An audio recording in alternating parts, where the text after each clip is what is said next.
Bismillah, Assalamualaikum warahmatullahi wabarakatuh. Alhamdulillah, Alhamdulillahilladzi hadana lihada wa ma kunna linahtadiya laula an hadana Allah. Asyhadu an la ilaha illallah wahdahu la syarika lah wa asyhadu anna Muhammadan abduhu wa rasuluh la nabiyya wa la rasula ba'dah. Amma ba'd. Hadirin yang semoga dimuliakan Allah Subhanahu wa taala. Kita lanjutkan kajian kita pada kesempatan yang berbahagia ini dengan melanjutkan pada pembahasan adab-adab Islami. Karena alhamdulillah ini termasuk hal yang perlu kita sadari dan syukuri. Jadi ada dua hal yang perlu kita lakukan. Pertama, sadari. Yang kedua, syukuri. Apa yang perlu disadari? Yang perlu disadari adalah ajaran kita, ajaran agama kita, yaitu Islam, itu adalah ajaran yang syamil. Apa?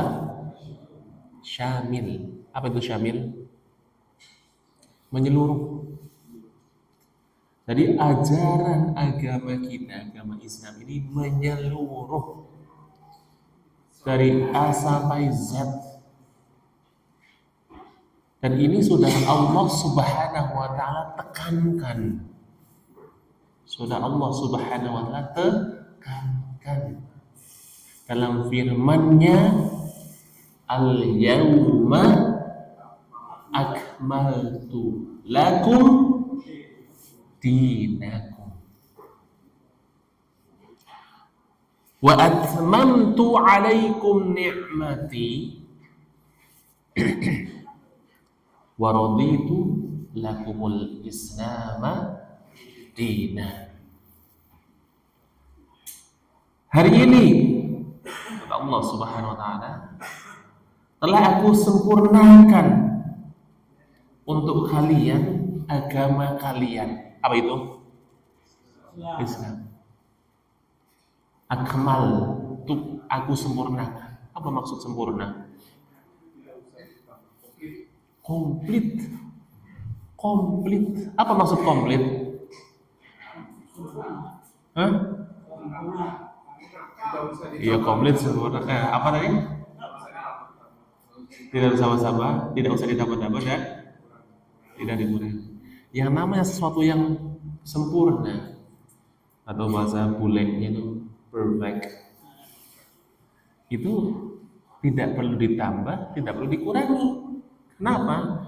Kalau kita menganggap sesuatu itu perlu ditambah, berarti belum sempurna, belum kamil, belum syamil. Dan sebaliknya, kalau kita menganggap sesuatu perlu dikurangi, berarti kelebihan, tetap belum sempurna.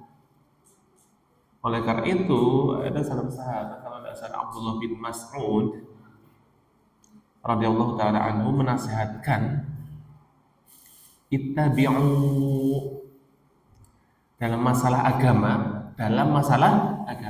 ittabi'u, udah ikutin yang apa yang ada di dalam Al-Quran, dalam tuntunan nabinya, apa yang dilakukan oleh para sahabat. Ittabi'u, udah ikutin. Wala tabtadi'u, dan tidak usah membuat perkara-perkara baru. Apa alasannya? Faqad kufitum, kali itu sudah dicukupkan, sudah dicukupkan. Tidak perlu nambahin, tidak perlu ngurangin.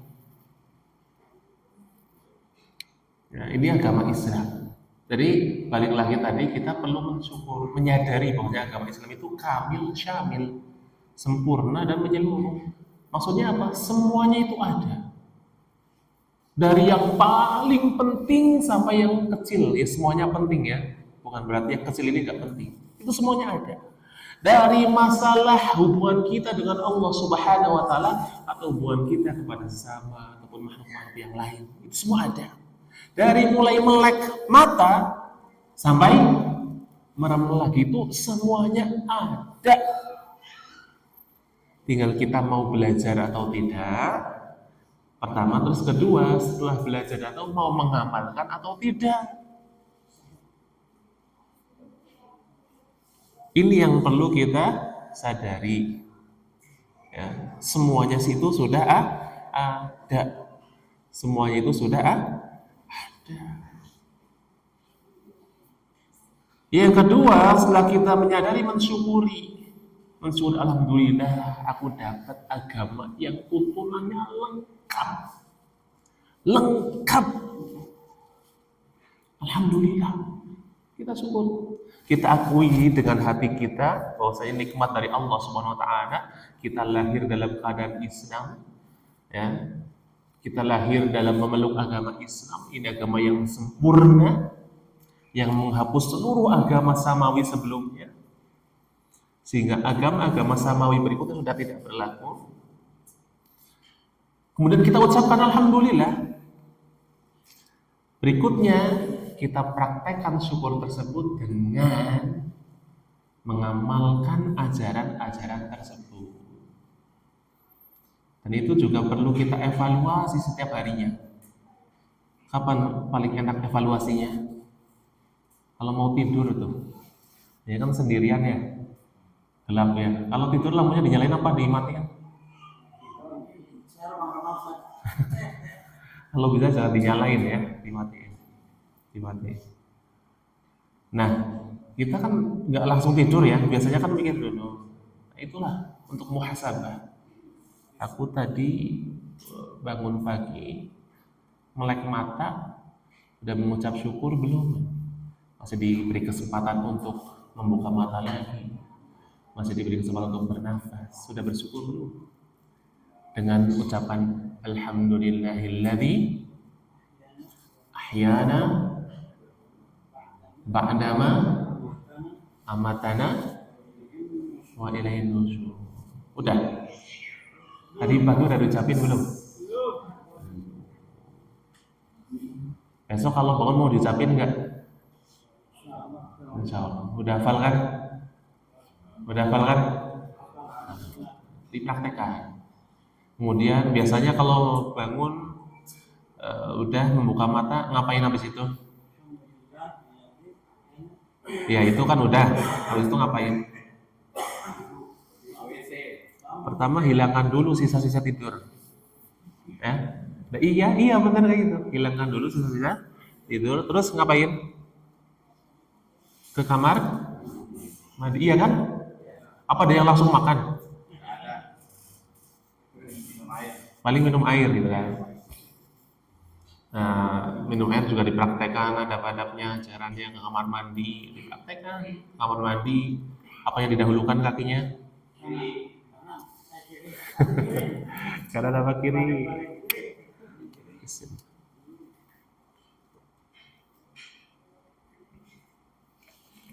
Kiri dulu, terus sambil baca apa?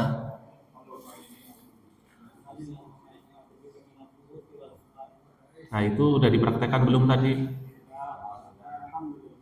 Cung yang udah?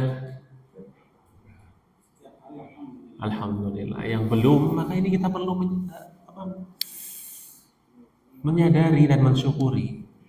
Ya, praktek itu termasuk bentuk syukur. Betul apa yang dikatakan oleh Ustaz Awasi dalam satu kajiannya di hadapan antum. Kita itu banyak yang udah bisa mengucapkan syukur itu udah banyak. Tapi yang mempraktekkan itu yang belum banyak.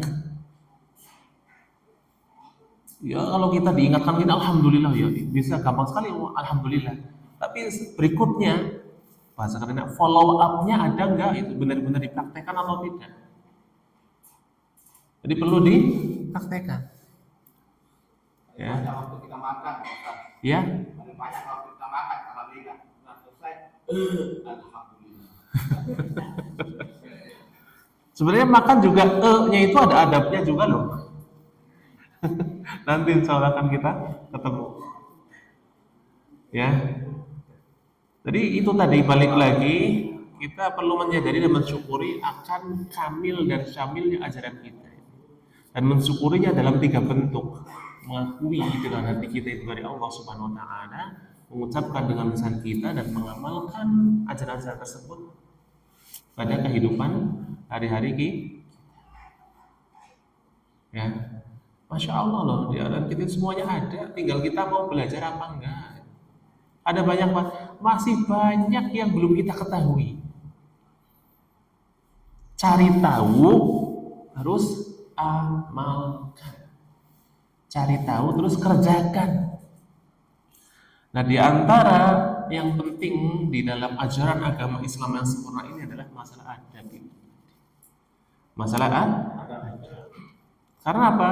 Adab itu memiliki peranan yang penting. Adab itu memiliki peranan yang penting. Apa perannya? Iya banyak. Apa coba? Enggak, peranan adab itu dalam kehidupan apa? Motivasi dalam kehidupan diri sendiri. Motivasi untuk kehidupan diri sendiri, untuk mengatur. Ada lagi? Apa? Ukhuwah Islamiyah. Ada lagi? Di antara yang perlu menjadi perhatian juga dalam masalah adab ini adalah ini bisa menjadi sarana dakwah bagi orang lain, sarana untuk mengajak orang lain kepada Islam. Sebagaimana kita sampaikan pada pelajaran adab sebelumnya, kalau orang melihat orang yang beradab, senang nggak? Senang. Kalau itu misalkan yang seperti itu orang kafir, lihat orang Islam beradab, senang. Jadi tertarik nggak dengan agamanya?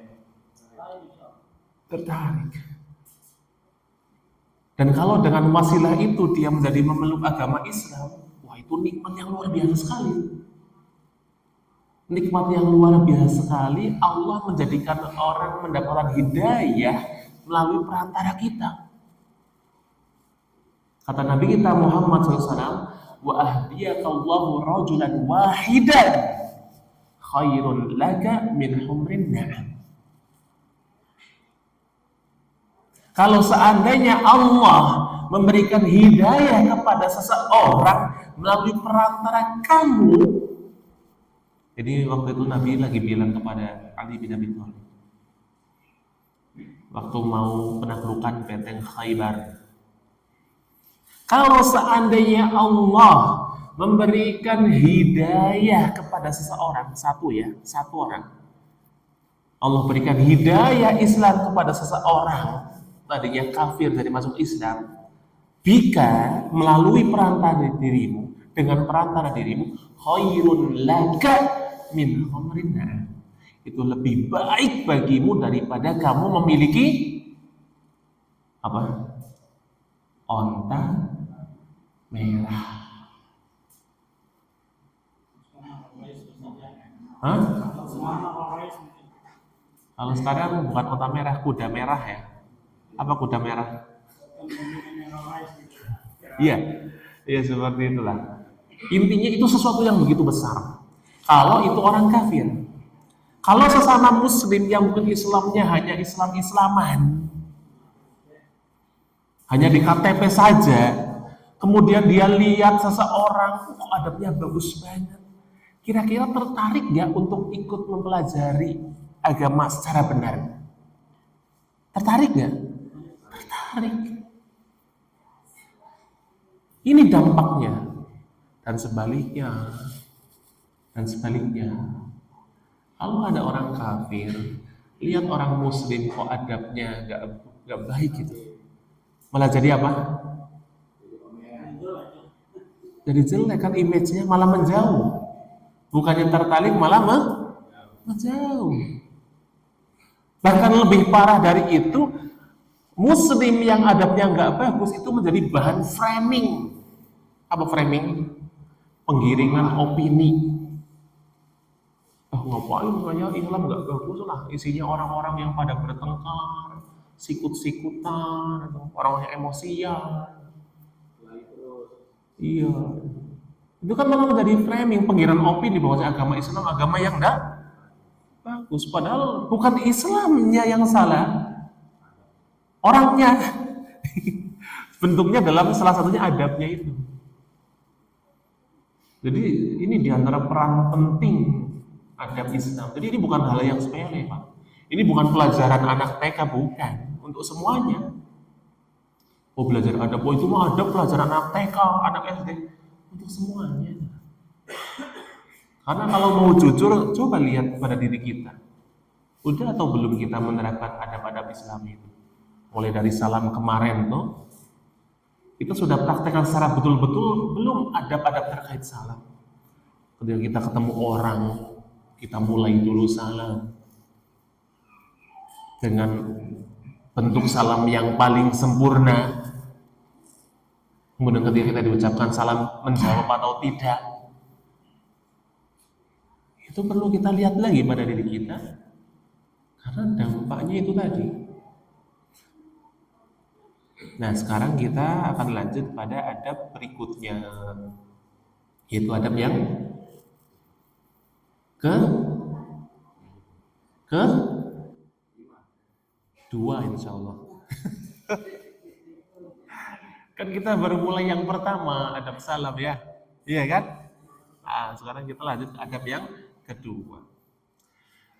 Penulis berkata, qala al-musannif asy-syaikh al-Utsaimin hafizahullah ta'ala, "Ats-tsani idza aradta ad-dukhul ala ahadin fasta'dhin waqifan 'an yaminil bab aw yasarih fa in adhina laka dakhalt wa in qila laka rji' farji'." Paham ya? Paham ya? Nah kan udah lama di Arab. Oke, saya ulangi. As-tsani apa artinya? Yang kedua. Idza aradta, apabila kamu ingin, hendak, ad-dukhula ala ahadin, masuk menemui seseorang, fasta'dzin, apa? Maka mintalah izin. Maka mintalah izin. Waqifan. Waqif apa waqif? Dalam posisi berdiri, an yaminil bab, di sisi kanan pintu, au yasarih, atau di sebelah kiri pintu. Fa in adzina laka, maka jika dia mengizinkanmu untuk apa? Masuk. Dakhalta, kamu masuk. Wa in qila laka, ya belum. Kalau seandainya dikatakan, diucapkan kepadamu, ya, wa in qila laka, kalau dikatakan kepadamu ketika kamu minta izin, irji,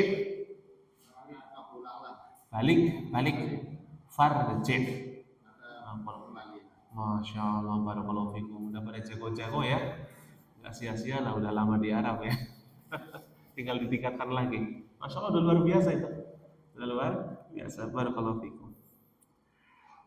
Jadi di sini penulis mengatakan adab yang kedua, kalau kamu hendak masuk menemui seseorang, maka mintalah izin sambil berdiri di samping kanan pintu atau samping kiri pintu. Kalau seandainya diizinkan, silakan masuk. Kalau misalkan udah minta izin tapi kok ternyata tidak diizinkan atau dikatakan balik sana, ya udah balik. Nah, di sini ada 4 hal yang dibahas. Ada 4 hal yang dibahas. Hal yang pertama adalah kalau seandainya kita ingin masuk menemui seseorang, maka kita mesti ngapain? Minta izin. Jadi ini pertama, kapan kita perlu minta izin? Kapan berarti? Sebelum masuk.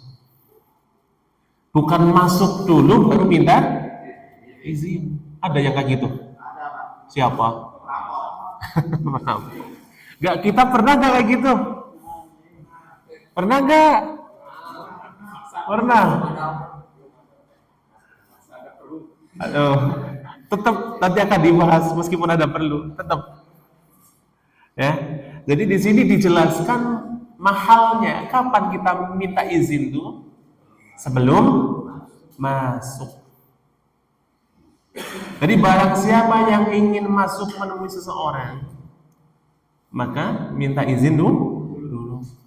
Bukan masuk dulu baru izin. Kebalik ini. Ya, kebalik. Nah, karena di sini dikatakan kalau kita mau masuk menemui seseorang, berarti ini berlaku untuk ruangan atau tempat yang secara asal tertutup. Kalau terbuka mah nggak perlu ya, ngapain?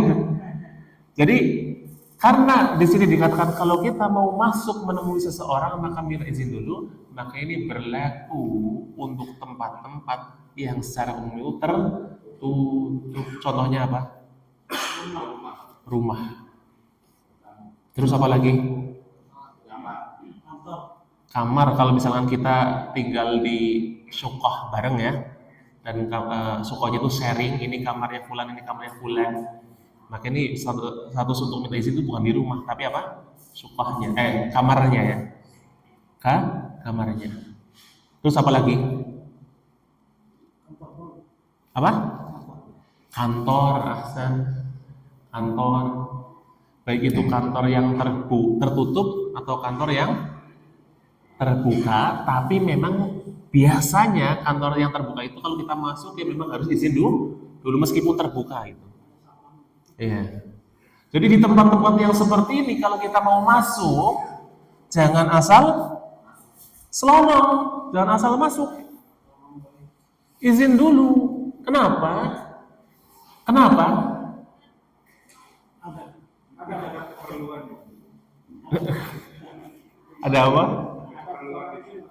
Ada yang harus dijaga. Ada yang harus dijaga. Aurat. Aurat.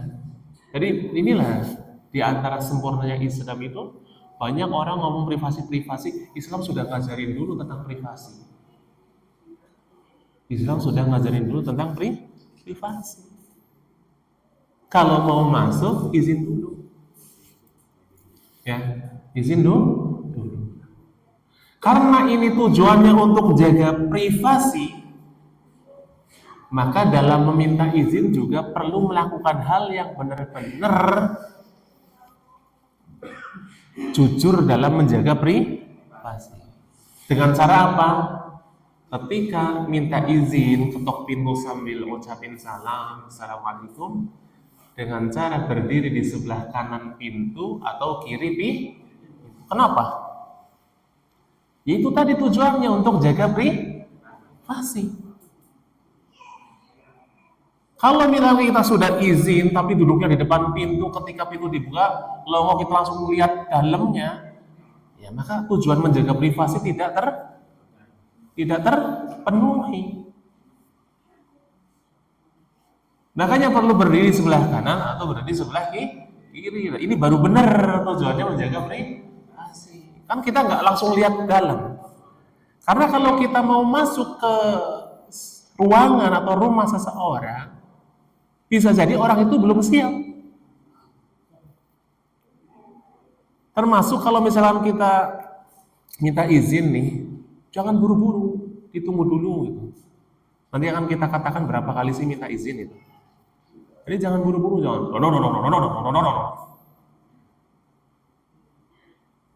Ya, ditunggu dulu pelan-pelan itu, sambil berdiri di kanan atau di kiri. Karena ini lebih menjaga privasi. Ini lebih menjaga privasi, tidak langsung melihat. Kemudian masalah yang kedua tadi masalah yang pertama kan sebelum masuk kita minta izin. Masalah yang kedua, cara meminta izinnya gimana? Ya tadi ketok pintu sambil ngucapin salam. Karena izin itu kan biasanya dengan salam ya, dengan salam. Atau mungkin ditambahin boleh lah kalau di Jawa itu ya tok tok tok assalamualaikum kula nuwun itu boleh ya. Atau di Sunda apa? Assalamualaikum nggak ada tambahannya ya boleh. Sambil berdiri di kanan atau di kiri. Ini ketika minta izin. Permasalahan yang ketiga, ketika kita diizinkan untuk masuk, maka masuk. Ini kalau kita sudah masuk, ini perlu juga jadi perhatian. Ada kata-kata bagus sekali. Kalau kita masuk ke rumah seseorang, atau tadi kamar seseorang, atau tadi kantor seseorang, maka masuklah dalam keadaan buta. Masuklah dalam keadaan buta. Dan keluarlah dalam keadaan bisu. Apa maksudnya? Iya.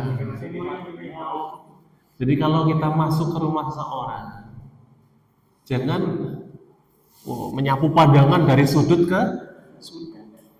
Semuanya, mejanya bagus, di sini orang bagus. Semuanya dilihat. Jangan. Tapi masuklah dalam keadaan buta. Udah fokus saja dengan tujuan apa dia ke situ. Ketika sudah terselesaikan, pulang. Masuk dalam keadaan buta, keluar dalam keadaan apa maksudnya? Tidak menceritakan, tidak mengobrol ke orang lain apa yang dilihat ketika dia masuk ke rumah tadi, atau ke kamar tadi, atau ke kantor tadi. Itu loh tadi aku ke rumahnya Fulan. Wah, ternyata barang-barangnya bagus sekali. Jangan masuk dalam keadaan bapak-bapak enggak toh.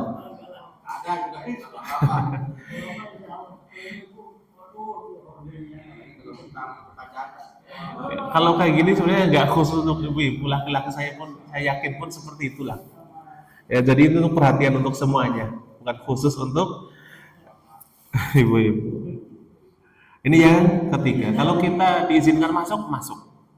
Dan masuk ini ya dengan berbagai macam ucapan. Silakan, monggo, apa bahasa-bahasa yang tafadhol, bahasa ta'al.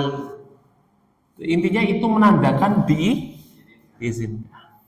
Yang terakhir, kalau dikatakan kepada kita balik, udah batok-batok, balik itu. Ya balik. Ya balik. Nah, tadi dikatakan ada perlu. Gimana?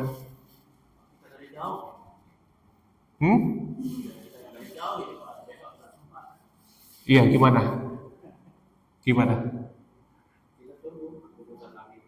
Kita? Tadi kan balik lagi, tujuan untuk meminta izin itu untuk apa sih? Privasi. Dan yang punya rumah, yang punya ruangan, yang punya kantor, itu dia punya kewenangan, punya hak untuk mengizinkan masuk dan untuk tidak memberikan izin. Kita kan bertamu, kalau diizinkan masuk ya alhamdulillah, kalau tidak ya. Dan itu perintah dari siapa? Dari Allah Subhanahu wa ta'ala. Ini adab ini terangkum di dalam dua ayat surat An-Nur, ayat 27 dan ayat 28. Allah Subhanahu wa taala berfirman, "Ya ayyuhalladzina amanu la tadkhulu buyutan ghaira buyutikum hatta tasta'nisu wa tusallimu ala ahliha." Wahai orang-orang yang beriman, garis bawah ini. Wahai orang-orang yang beriman. Allah sedang berbicara kepada siapa? Berarti ini adabnya siapa? Orang Islam, orang yang beriman. Janganlah kalian memasuki rumah-rumah selain rumah kalian. Kalau rumah kita sih ya nggak minta izin, kamu mau rumah kita. Tapi kalau ngucapin salam gitu ya. Ini izin bukan salam, ini perkara izin. La tadkhulu buyutan ghayra buyutikum hatta tasta'nisu. Jangan masuk dulu sebelum kalian minta izin. Wa tusallimu, dan memberikan salam kepada pemilik rumah tersebut. Kenapa? Dzalikum khairul lakum la'allakum tadakkarun. Yang seperti itu lebih baik dari kalian agar kalian mau berpikir. Fa illam tajidu fiha ahadan, kalau seandainya kalian tidak mendapati ada orang di dalamnya, fala tadkhuluha, ya jangan masuk. Kita sudah minta izin nih, nggak ada balasan apa-apa, berarti tandanya nggak ada. Oh, sandal juga nggak ada, berarti ngapain? Jangan masuk dulu. Jangan masuk ya, mau ngapain, mau nunggu, mau pulang silakan, tapi jangan masuk. Hatta yu'dzana lakum, sampai kalian diberi izin untuk masuk. Wa in qila lakum irji'u farji'u. Dan kalau seandainya kamu sudah minta izin, berapa kali sih batasnya? 3 kali. 3 kan?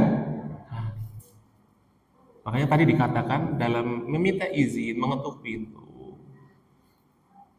dan memberikan salam tadi itu jangan buru-buru. Apalagi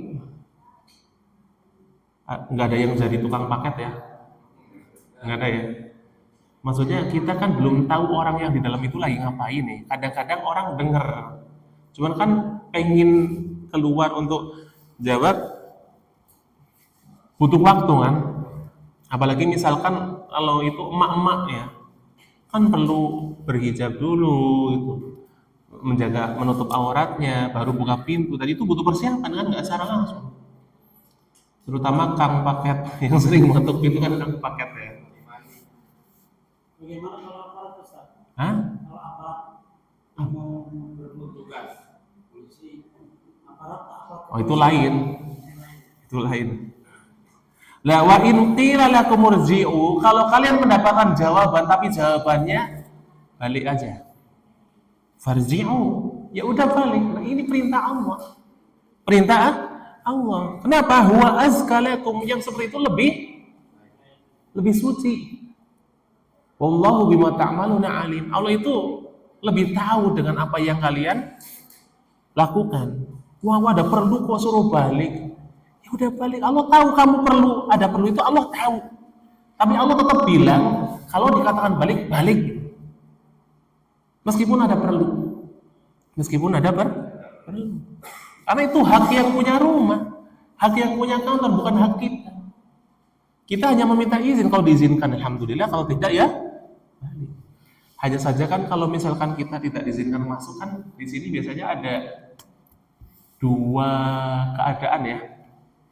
Pertama, ridho, suruh balik, jangan sekarang ya, besok balik lagi. Oh ya udah nggak apa-apa, balik. Tidak ada perasaan apa-apa. Ada yang gitu? Ada. Tapi ada juga yang misalkan jangan sekarang ya, datang lagi kapan gitu. Terus dia pulang, tapi hatinya dongkol. Hatinya dongkol. Gimana ini? Iya, biasa itu kan kita mau buka.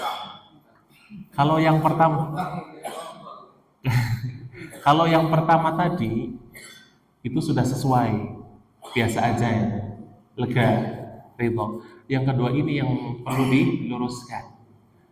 Mau kita datang dari jauh, mau kita ada perlu, kalau yang punya rumah tidak mengizinkan, ya sudah. Kita mau nggak mau harus terima dan harus ridho, harus legowo, Makanya ini pentingnya. Sekarang kan zaman sudah mudah, HP ada. Kalau mau bertamu, mau ini, kabarin dulu, itu lebih enak. Ya, selain insya Allah pasti dapat izin, Terus kita juga tidak sia-sia, apalagi kalau perjalanan jauh tahu datang. Terus juga yang akan menerima kita lebih siap gitu kan, nggak kaget. Misalkan udah datang jauh-jauh, mau diterima nggak enak, nggak ada makanan, nggak ada minuman, kan serba salah juga yang menerima tamu. Ya ada. Nah ini adab terkait meminta izin. Ada berapa poin di sini? Pertama, poin waktu meminta izin. Kapan itu? Sebelum masuk. Yang kedua, bagaimana posisi kita ketika minta izin? Berdiri di samping kanan atau samping kiri? Yang ketiga, meminta izin itu dengan mengetuk sampai 3 kali sambil mengucapkan salam ya, hatta tasta'nifa wa tusallim, hatta tasta'nifu wa tusallimu ala aliyah. Kita meminta izin sambil mengucapkan salam, batasannya 3 kali. Yang kalau diizinkan masuk. Kalau tidak, ini yang keempat, kalau tidak diizinkan Masuk dengan cara seperti orang buta. iya, itu bagian dari ketika masuk ya. Masuk dalam keadaan buta, keluar dalam keadaan bisu. Yang terakhir yang keempat, kalau tidak diizinkan dan disuruh balik. Ridho nggak ridho harus ridho. Nanti akan jadi seperti Abu Ridho. Begitu ya. Wallahu ta'ala alam bissawab. Cukup? Tidak ada yang tanyakan ya? Insyaallah. Wassalamualaikum warahmatullahi wabarakatuh. Assalamualaikum warahmatullahi wabarakatuh.